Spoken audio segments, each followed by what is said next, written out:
In the Writer's Chair, candid conversations about the writing life with Lana McAra and Vandella Publishing.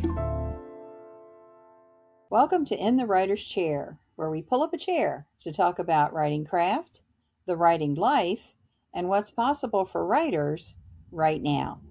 I'm your host, Lana McAra, and today I'm delighted to welcome to our podcast, Darrell Berry.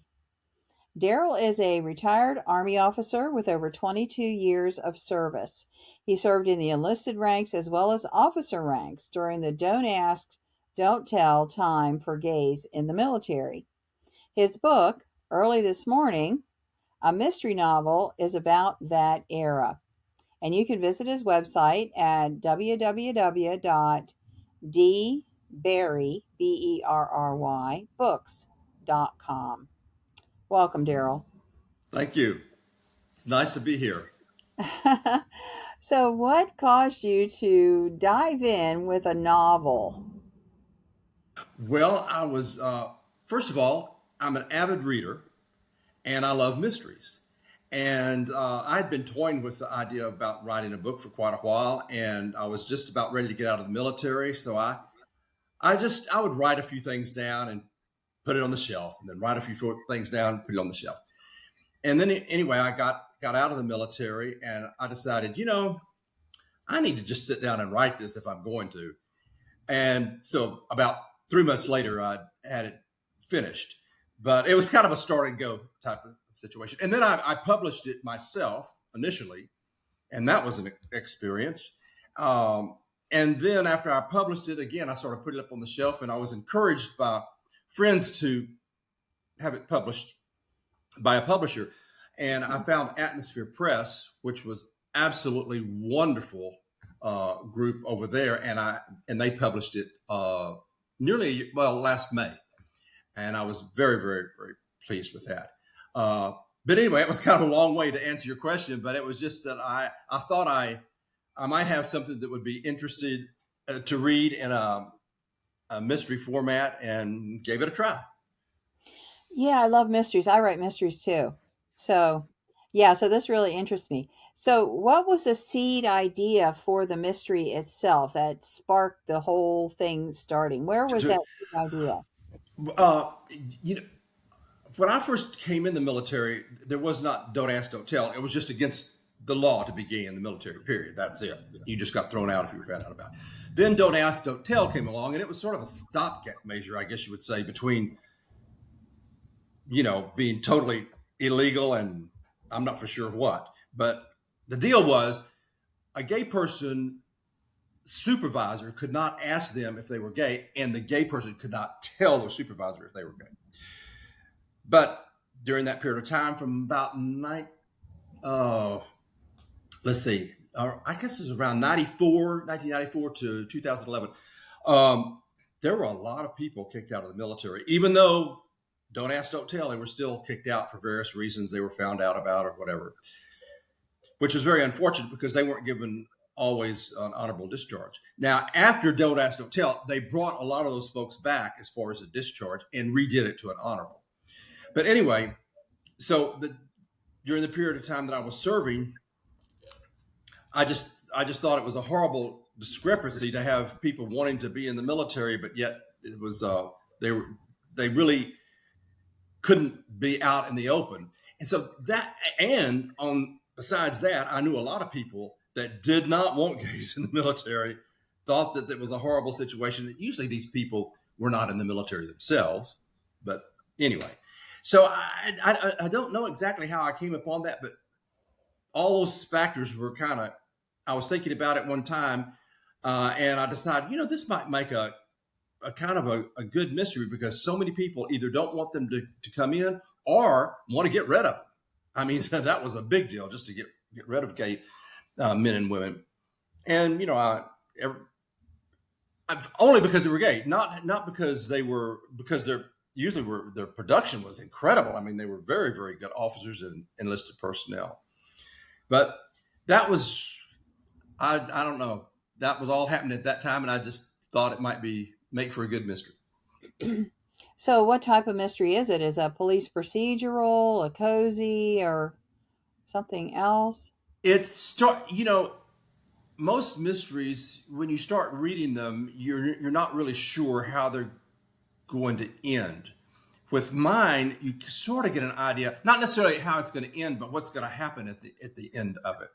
And what happens is there are some generals in the Pentagon and some congressmen that are kind of in cahoots. They want to get rid of gays in the military. And this has been a mission of theirs for a long time. Well, what happens is a mission comes down, and it's a legitimate mission. And that is that there's a country that's producing biological agents. And so they want to send people over to this country, secret mission, send them over there to see if they're producing these agents in large enough quantities to weaponize. So the mission is legit. The problem is when they're doing all their planning, the people that they send most likely will not return because of these highly contagious pathogens that they're going to be spying on. So this one general in particular says, how about let's secretly spy on some gays and lesbians, bring them all together, train them up, and send them on this mission. Hopefully we'll find out all this intelligence that we need. And oh, by the way, if they all die, so what? They're expendable. So that's what starts to happen. They start gathering people up, training them. And the folks that they're putting together for this mission, the platoon, or really a company, starts looking around and think, wait a minute, I know that guy, or I've seen this guy. And they start figuring out that, hey, this is a company of gays and lesbians. How odd. And so, there's a lot of turmoil there with, what's going on? Why are we all gays and lesbians? Except for one person. One individual is not. And I don't want to give too much away, so I'm not going to talk about him too much. He's referred to as a mechanic. So anyway, although they're very fearful about what's going to happen, and they know this is a secret mission, and they know what their mission is, everyone goes on it. No questions asked. Good soldiers. It's like, we're going to head on out and do what we're supposed to do. And they do, and they go over. And then that's when the real mystery starts, because things happen not like we think they're going to. And I don't want to give too much away, but it suffices to say that they don't all die. But there's some surprises for the general and his cohorts that are trying to get rid of them. Who's the person solving the crime? His name is Trent. He's a lieutenant colonel, and he is the commander of the unit. He's the protagonist. He's the commander. There's several important people in there, but he is the one that everything sort of spins around. And then there's a General Wells that is the one general that's trying to put all this stuff together and whatnot. Mm-hmm. Okay. So when you did this, set this up, did you have to do a lot of research? Not really, because I worked in the intel field, and specifically in medical intelligence. Okay. So I had to be very careful that I did not use anything at all that was in the least bit secret, because all that is top secret stuff. Mm-hmm. So, so I like to say this loud and clear. There's nothing secret in the book. But I did use my experience working in medical intelligence, and everything in the book, of course, is open source. But I mean, there are countries all over the world that are trying to develop biological weapons. I mean, that's out there, Mm-hmm. So that part was, but I did use, I drew back on my military career a lot for that. I certainly did. So, And, and then also, I mean, I did research on some places like in Washington, D.C. I wanted things to be really accurate. Tiva, which is the country that the town that these people go to, that was all sort of made up. But when I would refer to things back in Washington, D.C., I wanted to be accurate. And the people in the book, I get this asked so many times, and I don't blame people. I would ask too, but they're all made up. Yes, I've used bits and pieces of personalities from people that I knew in the past to create the characters. But I've even had some people say, "I know who you wrote about. That was me," or "That was somebody." I said, "No, sorry, it's not. Yeah. It's all made up." My And I'm not sister and many people say, "Oh, you're Trent." Nope, I'm not the main character. my sister used to read all my books and see if she was in there. Yeah, She yeah, would try and yeah, find herself. yes. I mean, I think that's kind of neat that people do that. Yeah. So when you're plotting out your mystery, do you just sit down and start writing, or do you have a plan or a chart, or how do you do that? I start before I started on the book. I did a lot. I mean, I did a fair amount of research on just how to write a book and things like that. And I made an outline. First, I made a few decisions. It was going to be third person, and what type of book was. I started with an outline, but a very rudimentary outline. It was not real detailed, but that was very, very helpful. And of course, and the outline changed too from time to time. But really, what I tell a lot of people is what I ended up doing after thinking about it and saying I'm going to do it. I tell folks, just sit down and do it. Just start writing. Just start writing, even if you don't have an outline. Because once you started writing, if you don't have an outline or don't know what to do, things start coming together. I feel. So my bottom line is just do it. But I think it's very helpful to have an outline. Oh yeah, yeah. Especially because mysteries can become very complicated, Yes, and the details of it are really important as to how they yes, fit together and the timings and all this. absolutely. Yeah, so even if you do it on the fly, you might need to take some notes, on the side, just to be able to remember when Oh, did that's a so and good so point. enter the door. Yeah. Yes, taking notes. I did that a lot. Yeah, absolutely. I agree wholeheartedly. Yeah. Yeah. I would be taking notes on airplanes, just freehand notes and stuff, and then bring Yeah. it back and try to put it all together. Yeah, yeah, absolutely. Yeah. Well, I'm going to take about 30 seconds to thank our sponsor, Vandella Publishing. Vandella Publishing is a traditional publisher with an untraditional model. Vandella keeps no royalties and they hold no rights. The author always has all the rights, and they have 100% creative control.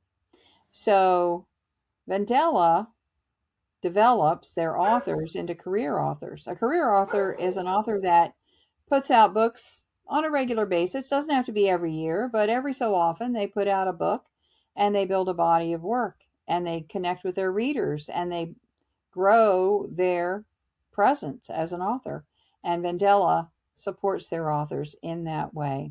So check out the website. Vandella is V as in Victor, Endela publishing.com.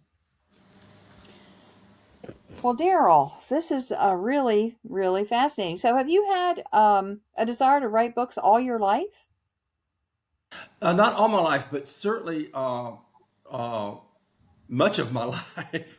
I would say from my like 30s on. And like I say, I'm an avid reader, but I was always so busy in the military and whatnot. But I had wanted to write for quite a while. I did, yes. And So, I was lazy or something, I guess, because I always found an excuse that's why I finally just had to talk myself and say, look, you're sitting down, buddy, and writing, which is, exactly what happened. Well, it's what it takes, isn't it? Because we Yeah. can always go and mow the lawn. We can Yeah. always, decide, I just want to watch this movie or whatever. And days go by and weeks go by. And next thing you know, years have gone by without Exactly. actually doing it. Yeah. And I hear so many people say that too. I mean, that have never written a book, but they say that and ask me about it, and I just say, you got to do it. Actually, I'm now working on a screenplay. I'm adapting the book to a screenplay, Okay.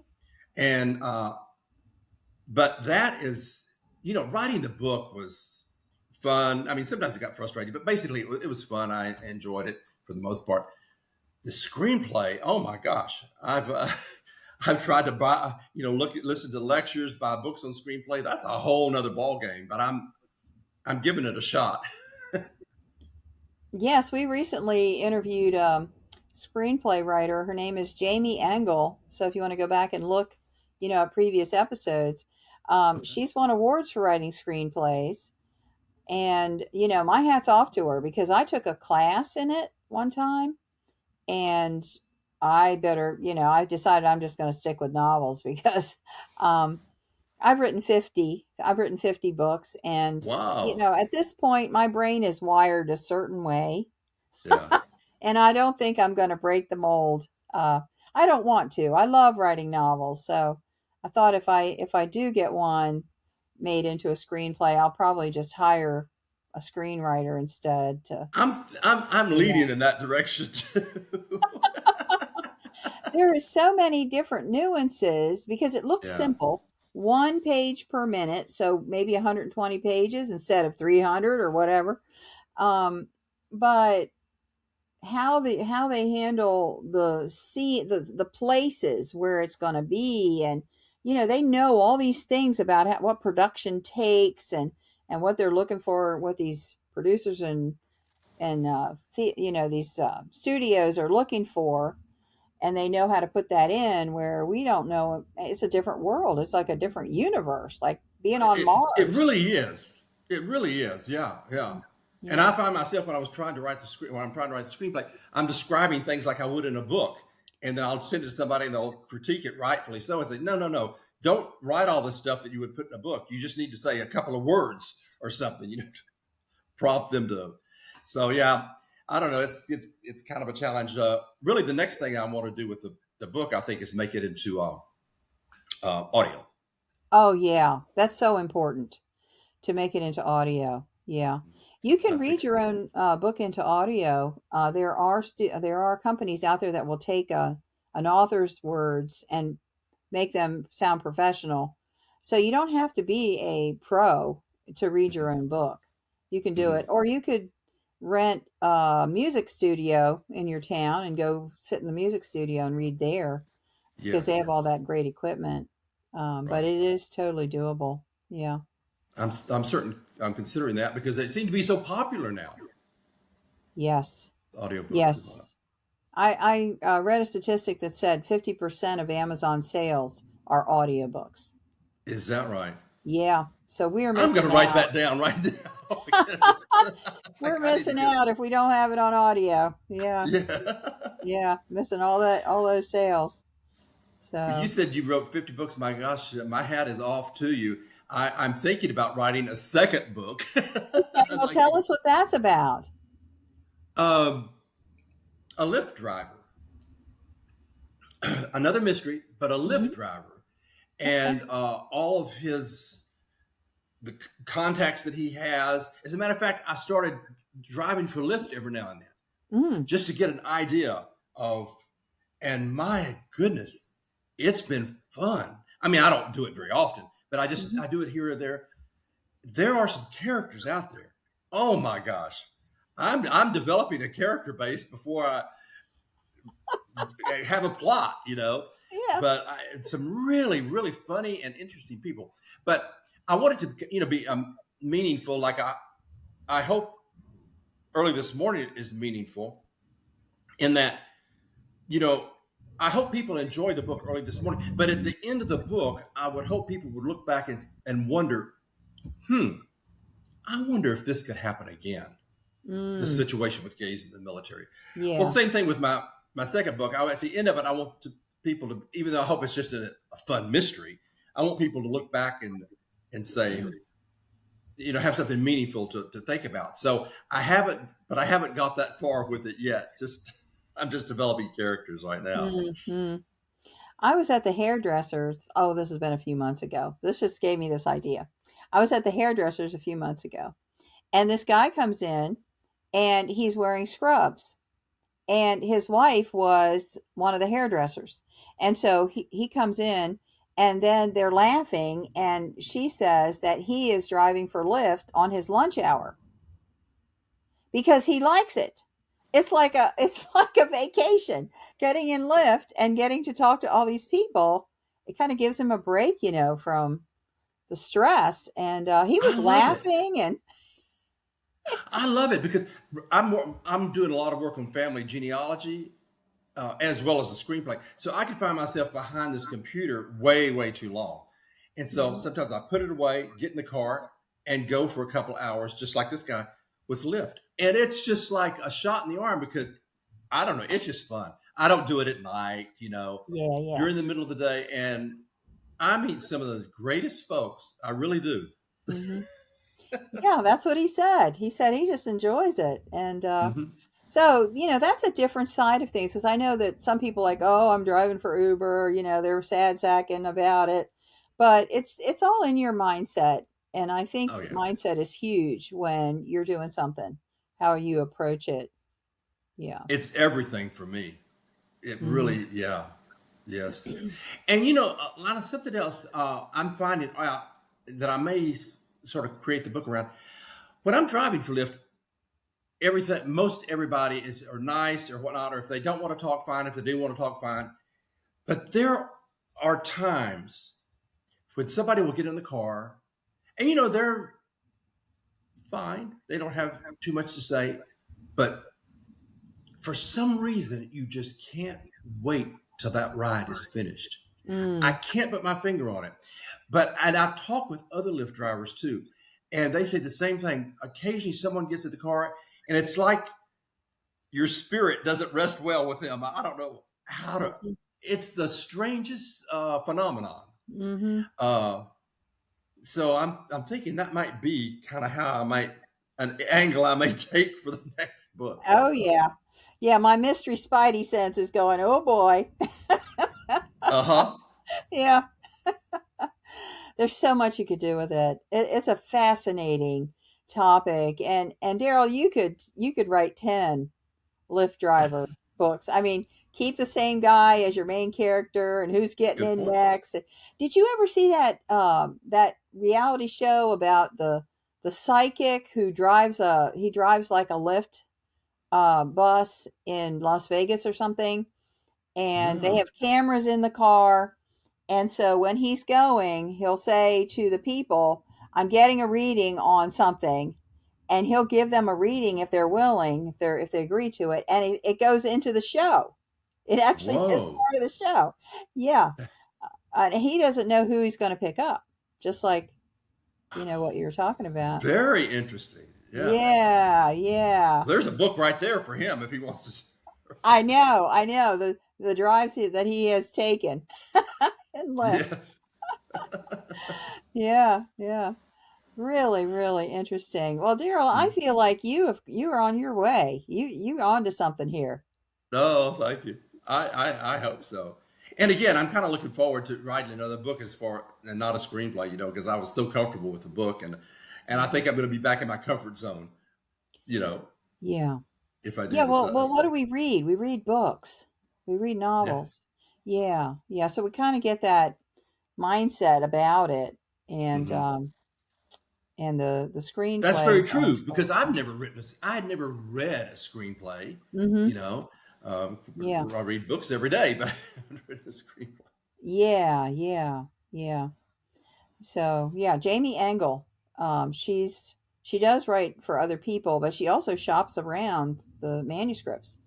So, or the Jamie script. Angle, is that what you said? Jamie, Jaime, or it Uh-huh. might be Jaimie. I can't remember. Engel, Engle, and she is the guest about 3 episodes or 4 episodes back from Okay. today. From today, those listening, she will be way back, but for us here Okay. today, she's only Okay. a couple of episodes back. Yeah, she's a great gal. Great. I Yeah. have actually sent one of my friends, I've sent to her because he wanted to get a screenplay done. So, yeah, she's good. Super. I'll look that one up and listen to her. Yeah, yeah, she's the real deal. She's Mhm. genuine, and you don't have to worry about her being a scammer. She's a real person. Yeah, So because there's a lot of that out there too, kind you of have to be very careful. wonky They are stuff. ready to take your money.